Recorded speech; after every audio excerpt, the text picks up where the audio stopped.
نبی پاک صلی اللہ تعالیٰ علیہ وسلم سے یہ بھی ثابت ہے کہ آپ صلی اللہ تعالیٰ علیہ وسلم شعبان المعظم کی 15ویں رات کو، یعنی 14 شعبان اور 15 شعبان کی درمیانی رات کو آپ خوب عبادت کیا کرتے تھے، اور آپ صلی اللہ علیہ وسلم نے حضرات صحابہ کرام کو بھی اس میں عبادت کرنے کی ترغیب فرمائی۔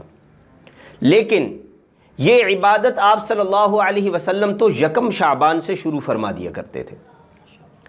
اماں جان فرماتی ہیں ام عائشہ صدیقہ رضی اللہ تعالی عنہا کہ نبی پاک صلی اللہ علیہ وسلم جب شعبان المعظم کا چاند نظر آتا تھا تو آپ صلی اللہ علیہ وسلم یوں ارشاد فرمایا کرتے تھے، اللہ سے یوں التجا فرمایا کرتے تھے کہ اے بار الہ، اللہم ھذا الشعبان، یا اللہ یہ تو شعبان ہے، وبلغنا رمضان، ہمیں رمضان المبارک تک پہنچا۔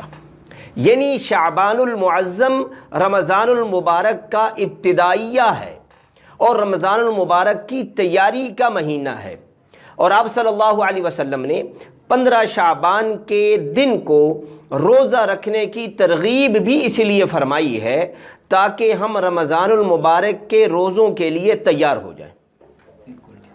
لیکن جہاں پر یہ بات آتی ہے، حدیث مبارکہ میں آتا ہے کہ بنو کلب کی بکریوں کے بال کے برابر اللہ رب العزت امت مسلمہ کے مسلمانوں کی بخشش فرماتے ہیں۔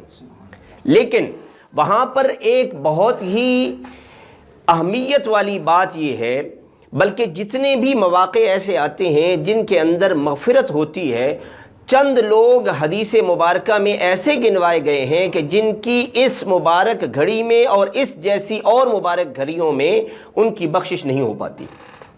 ہمیں اس پر غور کرنا چاہیے کہ 15 شعبان المعظم کی رات تو ہمارے پاس آیا چاہتی ہے، لیکن جن لوگوں کا آپ صلی اللہ علیہ وسلم نے تذکرہ فرمایا کہ ان کی بخشش نہیں ہو پاتی، کہیں ان میں میرا شمار تو نہیں ہوتا؟ اگر ہوتا ہے تو میں اس رات سے پہلے اپنے اوپر سے وہ چادر غفلت کی اتار کر میں اپنے آپ کو تیار کر لوں کہ میری بھی اس رات میں بخشش ہو جائے۔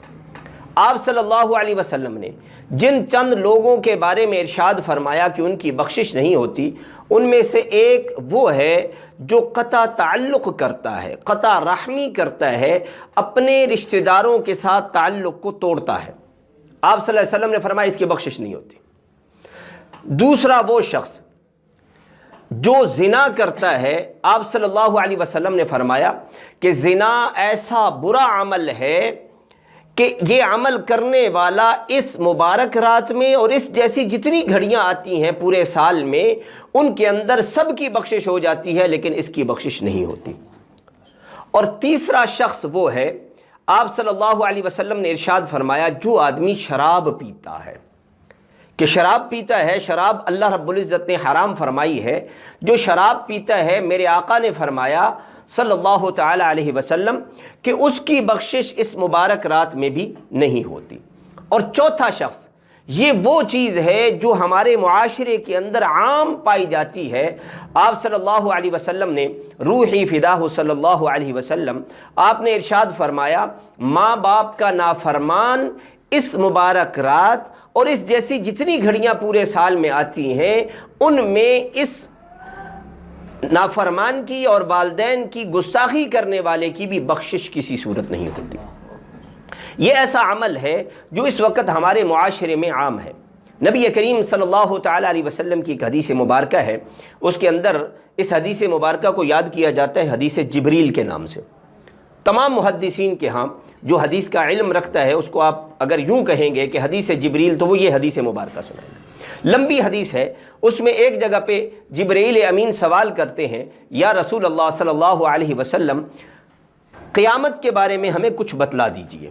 آپ صلی اللہ علیہ وسلم نے فرمایا مل مسئول عنہا بأعلم من السائل، کہ جو سوال کرنے والا ہے میں بھی اتنا ہی جانتا ہوں جتنا کہ سوال کرنے والا جانتا ہے۔ مطلب یہ کہ میں اس کے بارے میں کوئی حتمی بات نہیں جانتا۔ آقا صلی اللہ علیہ وسلم سے جبرائیل علیہ السلام عرض کرتے ہیں یا رسول اللہ صلی اللہ علیہ وسلم پھر ایسا کریں کہ آپ اس کی نشانیاں ہی بتلا دیں، اس کی نشانیاں بتلا دیں قیامت کی۔ آپ نے فرمایا سب سے پہلی نشانی یہ ہے کہ ان تلد الامۃ ربتہا، کہ لونڈی جو ہے، خادمہ جو ہے، وہ اپنی مالکہ کو جنم دے گی۔ مالکہ کا مطلب کیا ہے؟ اور اس میں محدثین فرماتے ہیں کہ مالکہ کا مطلب یہ ہے کہ جس بیٹی کو جنم دے گی وہ کل اس ماں کے ساتھ وہ سلوک کرے گی جو مالکہ اپنی نوکرانی کے ساتھ سلوک کرتے ہیں۔ آپ نے فرمایا یہ قیامت کی نشانیوں میں سے پہلی نشانی ہے۔ آج دیکھیں معاشرے کے اندر یہ چیز عام ہے، اور 15 شعبان کی رات آیا چاہتی ہے۔ میں ایک واقعہ آپ کے سامنے عرض کرتا ہوں۔ حضور صلی اللہ علیہ وسلم جب جنت میں معراج کی رات تشریف لے گئے تو وہاں پر آپ صلی اللہ علیہ وسلم نے ایک صحابی کے قرآن پاک پڑھنے کی آواز سنی۔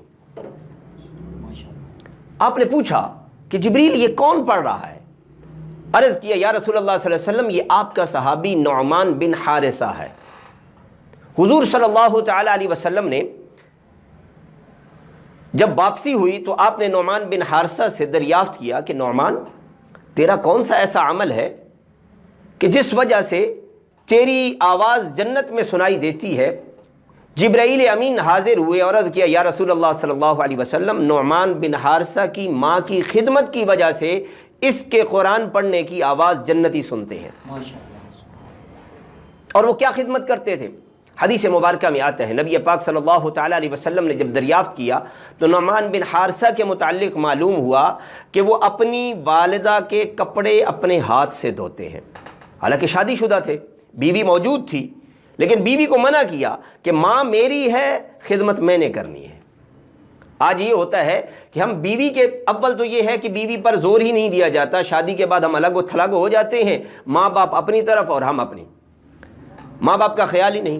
یہ کنسپٹ اور یہ سوچ اسلام کی نہیں ہے، یہ تو غیروں کی سوچ ہے جو ہمیں دی گئی اور جس کو ہم نے اپنا لیا کہ والدین کو چھوڑ کر اللہ رب العزت نے تو فرمایا وَقَضَىٰ رَبُّكَ أَلَّا تَعْبُدُوا إِلَّا إِيَّاهُ وَبِالْوَالِدَيْنِ إِحْسَانًا۔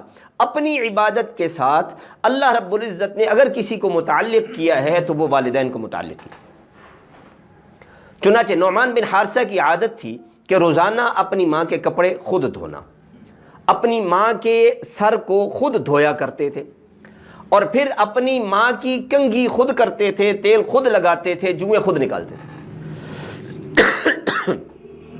اس وجہ سے نعمان بن حارثہ کو اللہ رب العزت نے یہ مقام دیا کہ وہ دنیا کے اندر رہتے ہوئے ان کی آواز جنت کے اندر سنائی دیتی تھی۔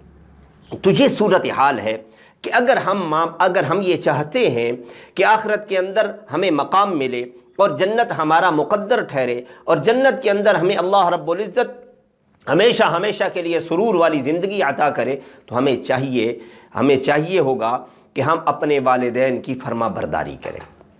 والدین، اللہ کے نبی صلی اللہ تعالیٰ علیہ وسلم نے فرمایا سب کی بخشش ہو جاتی ہے لیکن ان 4 کی بخشش نہیں ہوتی۔ تو ہم اپنے اندر غور کریں، کہیں ان 4 میں سے میرا بھی نام تو نہیں؟ اگر نام ہے تو آج کا دن ہے، ہمارے پاس کل کا دن ہے، ہم اللہ سے معافی مانگے اور ان متعلق لوگوں سے قطع تعلقی کی ہے ہم ان سے معافی مانگیں اور ہم اس قطع تعلقی کو ختم کریں۔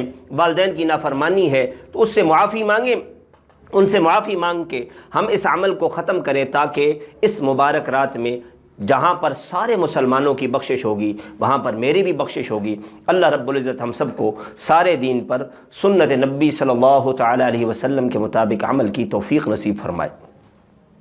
ناظرین، یہ تھا آج کا پروگرام جس میں مفتی صاحب ہمیں شب برات کے حوالے سے حقیقت اور فضائل کے بارے سے آگاہ کر رہے تھے۔ اگلے پروگرام تک کے لیے ہمیں اجازت دیجیے۔ اللہ نے کے بان۔